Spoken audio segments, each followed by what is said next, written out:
পরের দিন ও আর ওর নতুন বউ রেডি হয়ে আসে আমার বাচ্চাদের নিতে। আমি বলে, তোদের হাতে তো আমি বাচ্চা ছাড়বো না, আমার বাচ্চা আমি নিয়ে যাব, আমি বাচ্চার মা। তখন আমার স্বামী আমাকে বলে, তোমার সাথে বাহিরে যেতে আমার শরম লাগে। আমি কিছু বলি না, বলি টাকা দাও, আমার বাচ্চাকে আমি নিয়ে যাব। পরে আমাকে 60 টাকা দেয়, আমি সরকারি মেডিকেলে নিয়ে টিকা দিয়ে আসি। 2 বাচ্চা একসাথে কোলে নিয়ে যায়, আমার সাথে কেউ যায় না।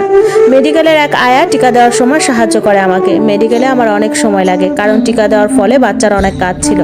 সবাই বলতেছিল আমি একা কেন, কেউ সাথে আসে নাই কেন। অনেক কষ্টে বাচ্চাদের নিয়ে বাসায় আসি হেঁটে হেঁটে, কারণ আসার আর গাড়ি ভাড়া ছিল না। 20 মিনিট হাঁটতে হয়েছিল বাচ্চা 2টা নিয়ে।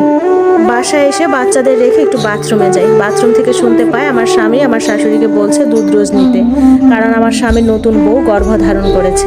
আমি বাথরুম থেকে বেরিয়ে অনেক হাসি। বাচ্চাদের কোলে নিয়ে রুমে এসে আমার স্বামী আমাকে বকা দিচ্ছে, কারণ বাচ্চারা কাঁদছে কেন।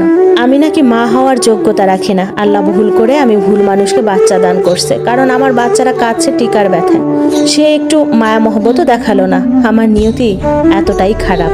শীতকাল এলো, আমার স্বামী আমাকে আর বাচ্চাদের তেমন একটা গুরুত্ব কিংবা টাকা পয়সা দেয় না, কিছু কিনেও দেয় না, শুধু পেটে ভাতে আমার রুমে তাতে থাকি। আমার বাচ্চাদের শীতের কাপড় চোপড় কিনতে হবে, এটার জন্য টাকা চেয়েছি, সে আমাকে 200 টাকা দেয়। আমি সেই 200 টাকা নিয়ে কয়েকদিনের জন্য বাপের বাড়ি বেড়াতে আসি। বাপের বাড়িতে আসার পর আমার সব গয়না বিক্রি করে ফেলি, প্রায় 30,000 টাকার গহনা বিক্রি করি। আমার এক কাজিন আছে, ওর সাথে আমার খুব ভালো সম্পর্ক এবং ও আমার বান্ধবী হয়। ওর কাছে 20,000 টাকা জমা রাখলাম আর 10,000 টাকা দিয়ে ইচ্ছে মতো শপিং আর খাবার কিনি। আমার মনে যা খেতে চেয়েছে সব কিনি। আমার বাচ্চাদের জন্য অনেক অনেক কাপড় চোপড় কিনি, খেলনা কিনি। মাকে এই প্রথম 2 হাত ভর্তি করে বাজার করে দিয়েছি। বাপের বাড়ি 1 মাস ছিলাম, এই 1 মাস স্বাধীনভাবে চলছে। তার মধ্যে কাজিনটার কাছে গিয়ে 12 দিন ছিলাম। ওর একটা মেয়ে আছে আর ওর স্বামী প্রবাসী। আমার যত সুখ দুঃখের কথা সব ওর কাছে ঢেলে দিতাম, ওরে অনেক আপন মনে হতো। 1 মাস পর শ্বশুর বাড়ি আসি। আমার ছেলেরা বসতে পারে, অল্প হাঁটার চেষ্টা করে। ওরা শুধু রুম থেকে বের হয়ে যেত, ওদের কেউ তেমন আদর করতো না, আবার মাঝে মাঝে দরদ উতলিয়ে ফেলতো। আমার ছেলেরা হামাগুড়ি দিয়ে ওদিকে গেলে শয়তানরা খাওয়ার সময় ওই তরকারি দিয়ে ভাত খাওয়াই দিত। বাচ্চাদের সাধারণত আমরা যেগুলো খাই ঝাল ঝোলওয়ালা তরকারি আমরা দেই না। ভাত দিলে নর্মাল সাদা, এর সাথে যে কোনো সবজি পাতিল থেকে ধুয়ে তারপর দেই, কিন্তু ওরা এটা করতো না। আমার বাচ্চাগুলো অনেক কান্না করতো ঝালের জন্য, আমি ওদের মানা করলেও শুনতো না।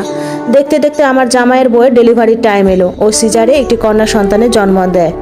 তখন আমার ছোট বাচ্চাটা নিউমোনিয়াতে আক্রান্ত হয়। অনেক ডাক্তার দেখানোর পরেও যখন ভালো হচ্ছিল না, তখন আমি আমার বাচ্চাদের নিয়ে আবার বাপের বাড়ি চলে আসি।